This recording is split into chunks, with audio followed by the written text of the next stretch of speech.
So you want to be a game master? Excellent. Come on in, pull up a chair and take a load off, because today I'm going to share some game mastering tips with you that you can use at the table. Part 1. And we'll get started right after this.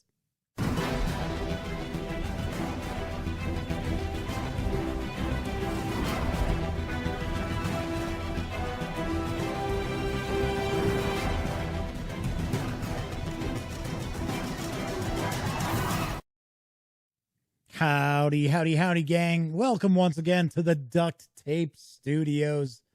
I'm Jeff McAleer, your host here at the Gaming Gang channel.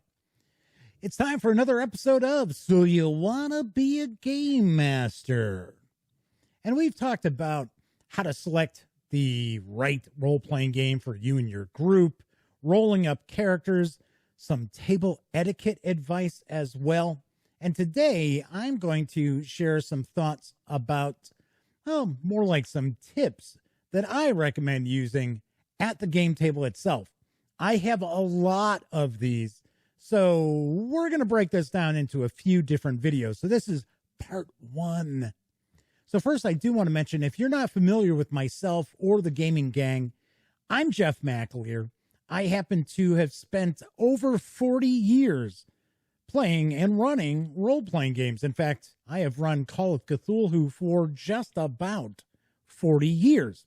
And over all that time, I've come up with some tips and thoughts and advice that I've picked up over the years that I want to share with you, especially if you're a brand new game master, because I got to be honest, in my opinion, that is the most daunting task in all of tabletop gaming.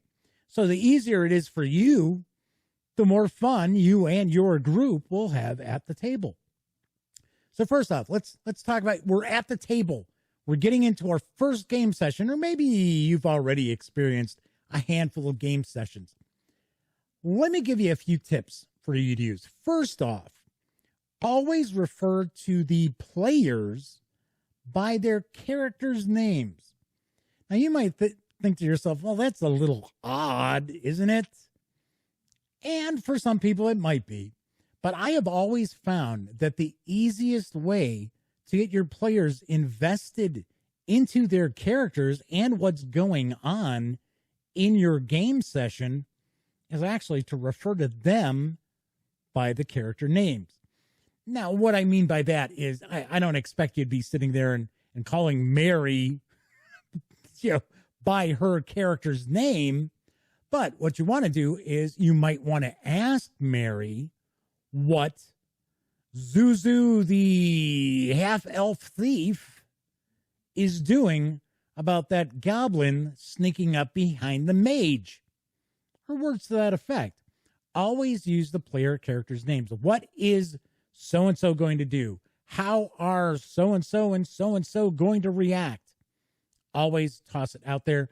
You'll be amazed how quickly that really does help your players kind of get into character, even if you're not using different voices or anything like that. Just simply referring to their characters by name, as opposed to saying, so, Bob, what you planning on doing? Really, really does work. Something else that I always want to point out, there's usually some sort of busy work that the players have to be involved in. And it all depends on what game you're playing, obviously enough. But as an example, in Call of Cthulhu, there's usually somebody who is the note taker. And that was always my best friend, Elliot Miller, because he paid the most attention usually. So he was the guy who took the notes. Sometimes maybe you're playing an old school role-playing game, or you're playing like a dungeon delve sort of game where you have to map. You'll have a player who does the mapping. You might have a player who tracks various different equipment and perishables and rations and torches and flasks of oil and things like that. What I always recommend is do your best to help rotate that busy work among the players. Don't let one person get saddled with a specific task every single time unless they really like it. Now, I know there are people out there who just love mapping a dungeon crawl. Awesome. Then allow them to be the person who handles the maps. But most of the time, that extra busy work is kind of, I don't know, kind of wearing on people if they're constantly doing it. All right, next up, and this is what I feel is very important. As a game master, you're providing a description of what's going on in the world. You are the eyes and ears and noses and tongues of the player characters. So you are providing the whole experience to your players as far as what their characters see, hear, smell, taste, everything. So what I always recommend is when you start describing a situation or a room or an object or anything that the players are focusing on, describe it in kind of a cursory way, or like what someone would see if they were just taking a cursory glance at something. I'll give you an idea of what I mean by that.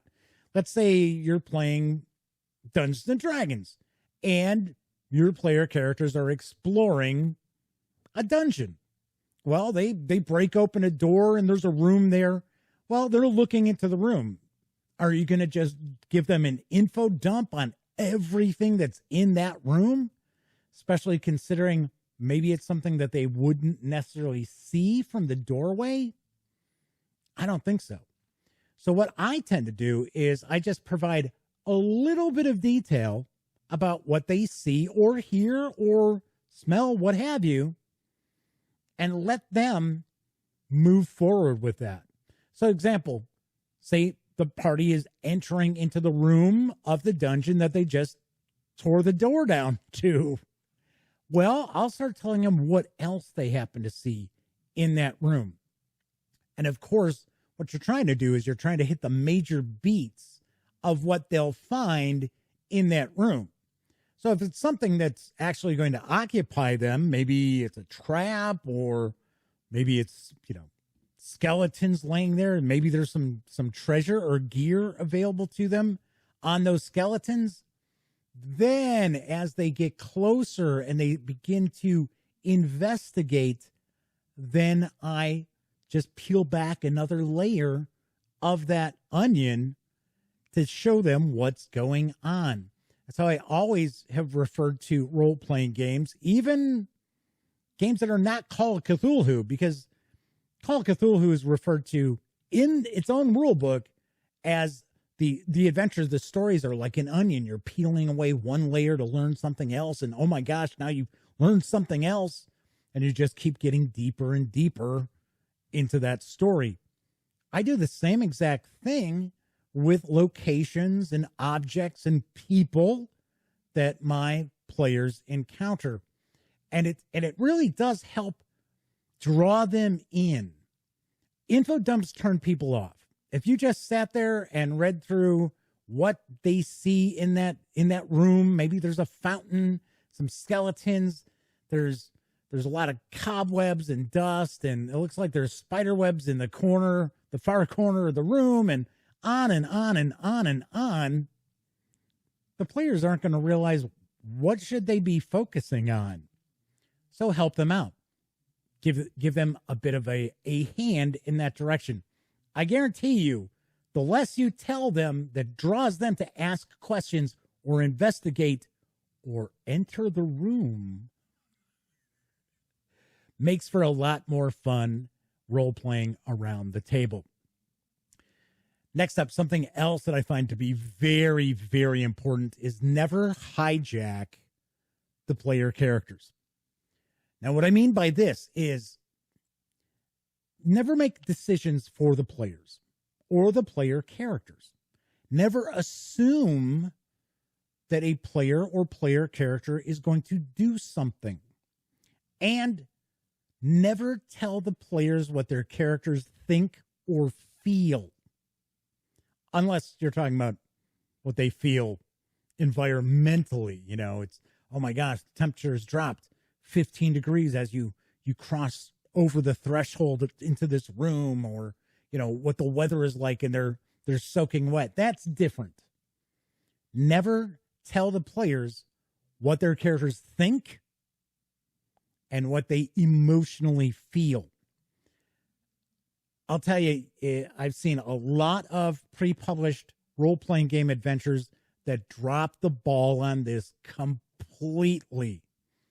Even if you're running an adventure that their details are along these lines, or it's telling you, oh, well, you know, the players feel, oh, you're sickened by the sight of. No, never say something like that. Tell them what they see, and they can react accordingly, or their characters will react accordingly. Now, I'm not saying you can't sit there and try to manipulate the player character's emotions. Of course you can, but never take that away from the players themselves. That's their character. So they can determine what that character thinks or feels about whatever. So very, very important. Also, always end your session on a cliffhanger. I have done this forever.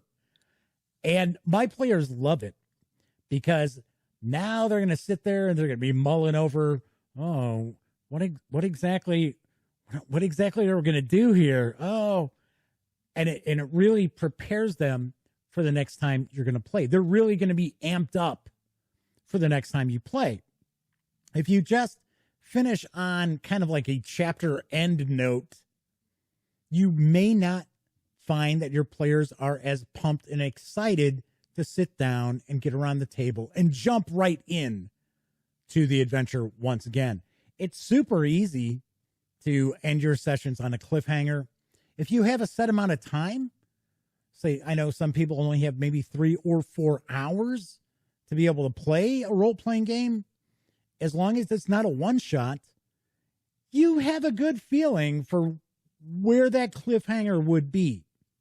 Even if it's something that's just fly by, you know, seat of your pants at the moment, everything's just on the fly, you know when you can leave things off at a cliffhanger. So if you have a set amount of time, even if you need to wrap up a few minutes earlier, I'm telling you, and on a cliffhanger, your players will appreciate it, and it'll add more excitement to the next time you play. All right. Finally, speaking of the next time you play, I always have my players provide a recap of what's happened. So what I tend to do is at the end of a session, I let one of the players know that the next time we're getting together, they're in charge of the recap of what's gone on before. It's like, you know, watching a TV series. If it's a story arc, you always get that story recap at the beginning of the latest episode. Well, I had my players do that because, number one, that gives me a break. So I don't have to do the recap. And two, it's pretty interesting to see what your players focus on as far as recapping an adventure.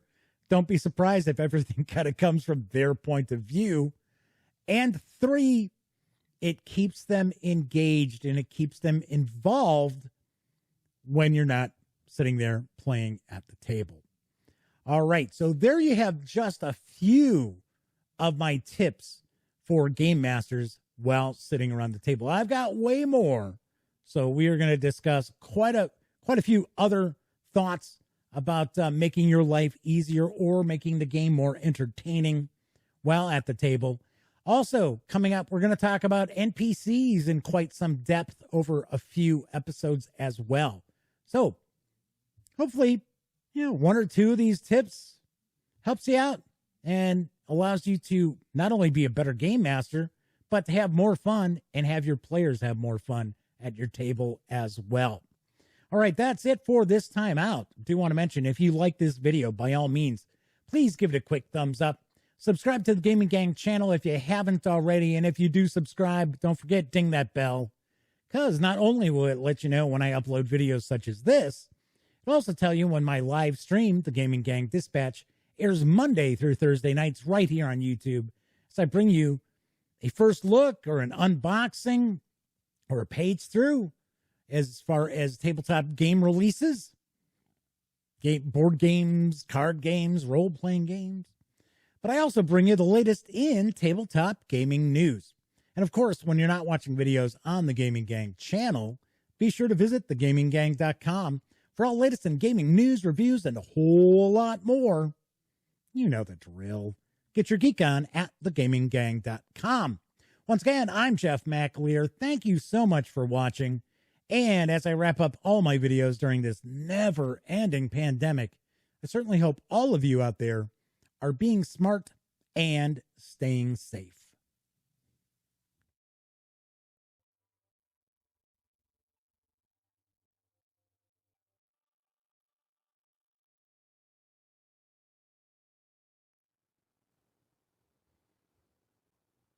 Oh, hey, you're still here. Well, if that's the case, by all means, if you haven't subscribed to the Gaming Gang channel yet, click right here. If you'd like to see the latest episode of the Gaming Gang Dispatch, click right up there. And if you want to trust YouTube's algorithm to give you something to watch, click right there. Once again, thanks so much for watching, and everybody please wear a mask.